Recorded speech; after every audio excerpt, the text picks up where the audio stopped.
আসসালামু আলাইকুম রহমতুল্লাহি ওবরকাতুহু।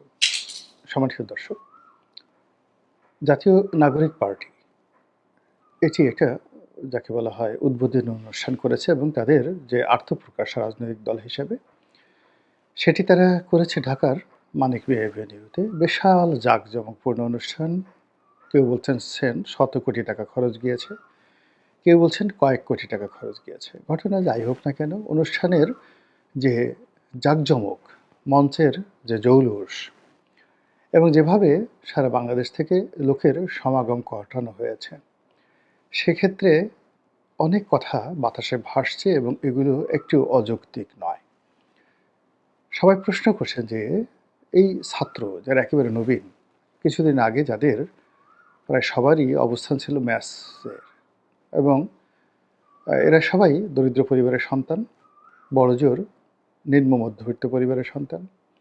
তাদের নুন আনতে পান্তা ফুরোতো এবং তারা যে ম্যাচে থাকতেন সেই ম্যাচের ভাড়া ২,০০০-৩,০০০ টাকা পার সিট, এবং সেখানে খাওয়া দাওয়া ৮,০০০-১০,০০০ টাকা আয় রোজগার করতে তাদের কাউকে টিউশনি করতে হতো, কাউকে কোনো কোচিং সেন্টারে শিক্ষকতা করতে হতো, অথবা আরও অনেক কিছু।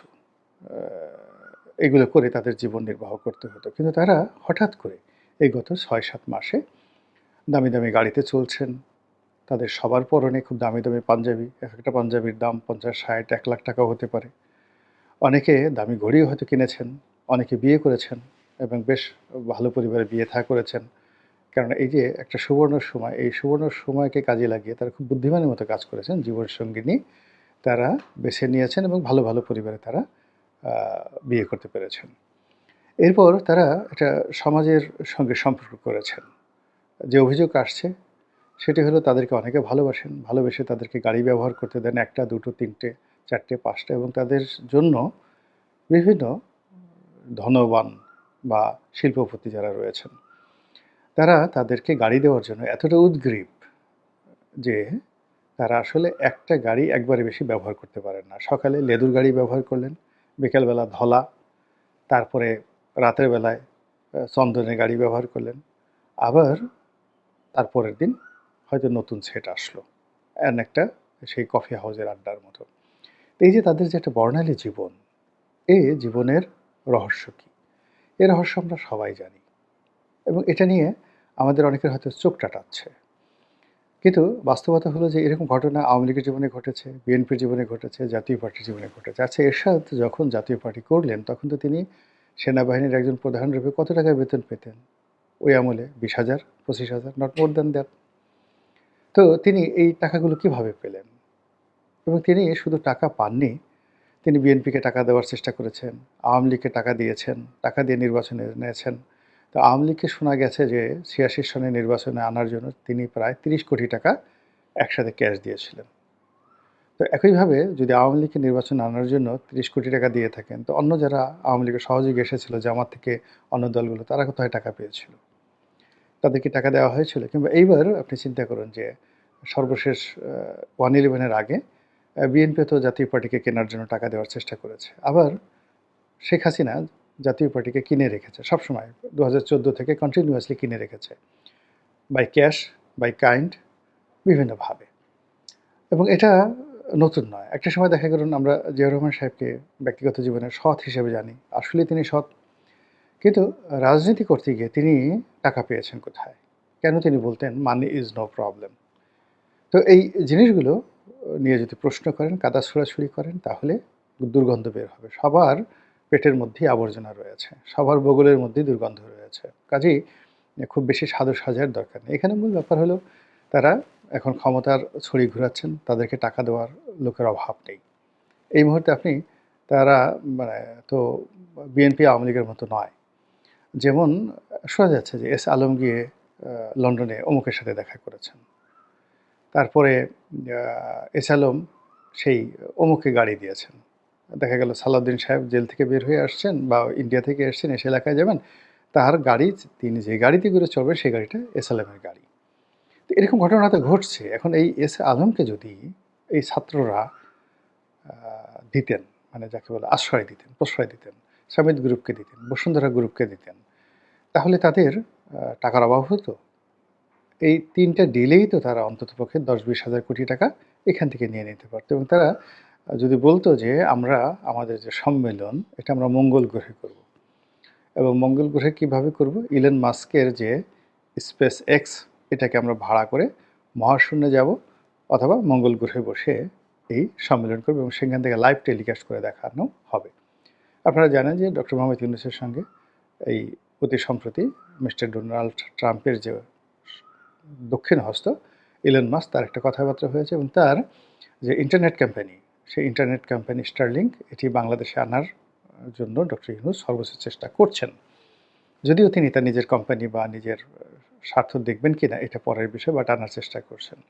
তো সেক্ষেত্রে যদি ডক্টর মোহাম্মদ ইউনূস তিনি ইলন মাস্ককে বলতেন যে আপনার স্পেস এক্সকে আমরা প্রথম ভাড়া নেব এবং ভাড়া নেওয়ার জন্য আমরা $1 বিলিয়ন খরচ করব। $1 বিলিয়ন থেকে বেশি টাকা না, $1 বিলিয়ন খরচ করব এবং সেই $1 বিলিয়ন বাংলাদেশে এই মুহূর্তে যে সকল বড় বড় শিল্প প্রতিষ্ঠান চাপে আছে তারা নিজেরা দিয়ে দিতে পারত। এমনকি ২০-২৫ জন সরকারি কর্মকর্তা শেখ হাসিনা জামানাতে খুব বেশি শক্তিশালী হয়ে পড়েছিলেন, তাদেরকে জাস্ট একটু স্ক্রু দিয়ে টাইট দেওয়া হতো, যে বলা হতো যে তোমাদেরকে মামলায় ফাঁসানো হবে না, ছেড়ে দেওয়া হবে ইত্যাদি ইত্যাদি আরও অনেক কিছু। মুহূর্তের মধ্যে তারা এই স্পেস এক্স ভাড়া করে দিতেন, এতে কোনো সন্দেহ নাই। আপনি এখন সালমান এফ রহমানের সমস্ত ফ্যাক্টরি বন্ধ, কিন্তু তিনি বিদেশে যে টাকা পাচার করেছেন, আনিসুল হকের কত টাকা আছে, তারপরে জেলখানাতে যারা আছে সবারই তো অনেক টাকা আছে। তাদের সঙ্গে যদি ছাত্ররা একটু যোগাযোগ করতেন বা তাদেরকে একটু ছাড় দিতেন, তাহলে আরও 10,000 কোটি টাকা এই জেলখানাতে যারা আছেন সব টাকা দিয়ে তারা এদের সঙ্গে একটা নেগোসিয়েশন করতেন। ফলে কি হতো, মানিক মে এভিনিউটাকে যদি তারা তুরস্কের সবচেয়ে দামি কার্পেট দিয়ে বিছিয়ে তারপরে সেখানে বুফে খাবার দিয়ে দিতেন, হোটেল সোনারগাঁ এবং শেরাটনকে সমস্ত ক্যাটারিং সার্ভিস দিয়ে দিতেন, যে ওখানে যারা পথচারী আছে সকাল সন্ধ্যা তারা যা ইচ্ছা তাই খেতে পারবে, নাচতে পারবে, গাইতে পারবে, ওই কার্পেটের উপরে প্রেম করতে পারবে, ভালোবাসা করতে পারবে এবং এর জন্য যত টাকা দরকার সব টাকা ভূতে যোগান দিত। এটা হলো বাংলাদেশের বাস্তবতা।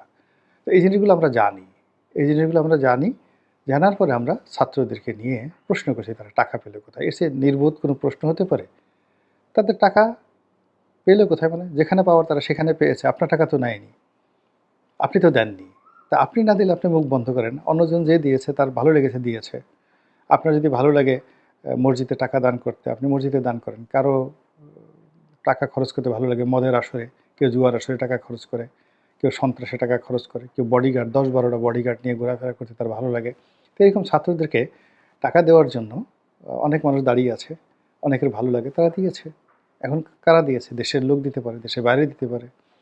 দেশের বাইরে টাকা দেয় আমরা এটা সবাই জানি। দেখেন এই যে এখন বেরুলো যে $21 মিলিয়ন আর $29 মিলিয়ন, মোট $50 মিলিয়ন বাইডেন প্রশাসনের পক্ষ থেকে বাংলাদেশে এসেছে এই রাজনৈতিক দলগুলোর হাতে। এবং এটা তো বড় দলগুলো নেয়নি, ছোট ছোট খুচরা দলগুলো তারা নিয়েছে, খুচরা বুদ্ধিজীবীরা এই টাকাগুলো নিয়েছে, বিভিন্ন এনজিও এই টাকাগুলো নিয়েছে। তো তারা দুইজন, মানে একটা কোম্পানিকে দিয়েছে, আমেরিকার একটা কোম্পানিকে, তারপরে সেই কোম্পানি মানে আমেরিকান কোম্পানি মানে ইউএসএআইডি দিয়ে দিয়েছে এটি বাংলাদেশি ফার্মকে বা একটা এনজিওকে বা একটা প্রতিষ্ঠানকে, যেখানে জনবল 2 জন, এর বেশি নাই। এই 2 জন আবার এই টাকাগুলো নিয়ে খুব সুকৌশলে অনেকের মধ্যে ভাগাভাগি করে দিয়েছে। তো সেই টাকা তো এখনও আছে। এখন আমেরিকার ডোনাল্ড ট্রাম্প দেবে না, কিন্তু ডোনাল্ড ট্রাম্পের সে তো ধনীরা তো সেখানে রয়েছে। এমনকি আমেরিকাতে অনেক ধনী ব্যক্তি রয়েছে যাদের সঙ্গে ডক্টর মোহাম্মদ ইউনূসের খুব ভালো সম্পর্ক, যারা আমেরিকান রাষ্ট্রের চাইতেও বেশি দান খরচ করতে পারে। আপনি চিন্তা করেন, ইলন মাস্ক যেমনভাবে ধনী আছে, সেখানে মার্ক জাকারবার্গ থেকে শুরু করে এখানে বিল গেটস, এখানে জেফ বেজোস থেকে শুরু করে আরও অনেকে, যাদের অনেকের সঙ্গে ডক্টর মোহাম্মদ ইউনূসের ভালো সম্পর্ক রয়েছে। তো বাইরে থেকে টাকা আসতে পারে, বাংলাদেশের ব্যাপারে আগ্রহ আছে, উদ্দীপনা আছে, চীন টাকা দিতে পারে। আমরা শুনেছিলাম যে 18 সনের যে নির্বাচনটি, সেই নির্বাচনটি ভারতের একটা মাস্টার প্ল্যান ছিল, যে এখানে 70 থেকে 80টি সিট বিএনপিকে দেওয়া হবে আর বাকিগুলোকে ম্যানিপুলেট করে আওয়ামী লীগ নিয়ে যাবে এবং একটা শক্তিশালী পার্লামেন্টারি ফর্ম অফ গভর্নমেন্ট তৈরি হবে এবং পরবর্তীতে সেটার উপর ভিত্তি করে আগামীতে অর্থাৎ 24-এ যে নির্বাচনটা হবে সেটা একটা ফ্রি ফেয়ার ইলেকশন হবে। আর 18টা ছিল সেটা একটা টেস্ট কেস। এটা ভারতের রয়ের মূল প্ল্যান ছিল বিএনপিকে একটা ছাড় দেওয়া, এবং সেই গ্রিন সিগন্যাল পেয়েই কিন্তু বিএনপি সদর বলে সেখানে ঝাঁপিয়ে পড়েছিল। কিন্তু বাস্তবে দেখা গেল যে না, আগের রাত্রি কাজ সেরে ফেলা হয়েছে এবং বলা হয়ে থাকে যে চীন এখানে আগের রাত্রে সরকারের মধ্যে একটা কাউন্টার রেভলিউশন ঘটিয়ে ফেলেছে এবং প্রায় 20,000 কোটি টাকা খরচ করে সেই বাংলাদেশের প্রত্যন্ত অঞ্চলে এই 20,000 কোটি টাকা দিয়ে রাত 12টার মধ্যে শেখ হাসিনার বাইরে গিয়ে, ইন্ডিয়ার বাইরে গিয়ে মানে খেলে দিয়েছে এবং সেই খেলার ফলে দেখেন কি হলো, আর ভারত শেখ হাসিনা দাঁড়াতে পারেনি। এখন চীনের জন্য তো 20,000 কোটি টাকা কোনো ব্যাপার না, সত্য মিথ্যা আমরা জানি না, কিন্তু ঘটনা যেভাবে ঘটেছে অত টাকা শেখ হাসিনার ছিল না। একটা ওসিকে যদি 3 কোটি টাকা দিয়ে থাকে, তাহলে 460টি উপজেলা বা 500টি যদি থানা থাকে, মেট্রোপলিটন থানা সহ আরও বেশি, ধরুন 6টি, তো 6টি যদি 660টি থানা থাকে, তো 1800 কোটি টাকা শুধু ওসিকে। এসপিকে, একটা ডিসি এবং এসপিকে যদি 10 কোটি টাকা করে দিয়ে থাকে, কত টাকা দিয়েছে? সেনাবাহিনীকে কত টাকা দিয়েছে? টিওনাকে কত টাকা দিয়েছে? এরপরে নির্বাচন কমিশনে কত টাকা ব্যয় হয়েছে? সব মিলিয়ে রাষ্ট্রীয় যে ব্যয়গুলো, সেই ব্যয়গুলো যে আছে তার 10 গুণ ব্যয় এই বিদেশের শক্তিরা করেছে এটাকে রাতের ভোটে রূপান্তরিত করার জন্য। ফলে সকালবেলা নির্বাচন থেকে শেখ হাসিনা টাসকি খেয়ে গেছে যে আল্লাহ এ কী হলো? এবং এরকম ঘটনা ঘটে। তো যা হোক, এখন এরকম অনেক খেলাধুলা হয়, সবসময় হয়েছে এবং এখনও বাংলাদেশের রাজনীতি নিয়ে খেলাধুলা হচ্ছে এবং আগামীতে আরও হবে। কাজেই ছাত্ররা টাকা কোথায় পেল এটি নিয়ে প্রশ্ন করে আপনার আমার সময় ব্যয় করা উচিত না। বরং তারা যদি কখনো কোনো অনুষ্ঠানে আপনাকে আমাকে দাওয়াত করে, কখনো যদি ওইরকম কোনো বুফে খাবারের ব্যবস্থা থাকে, আপনার যদি রুচিতে না বাধে, আপনি সেখানে গিয়ে একটু খেয়ে আসতে পারেন, তাতে কোনো অসুবিধা নেই। আল্লাহ আমাদের সবাইকে হেদায়েত দান করুন এবং হেফাজত করুন। আসসালামু আলাইকুম ওয়া রাহমাতুল্লাহি ওয়া বারাকাতুহু।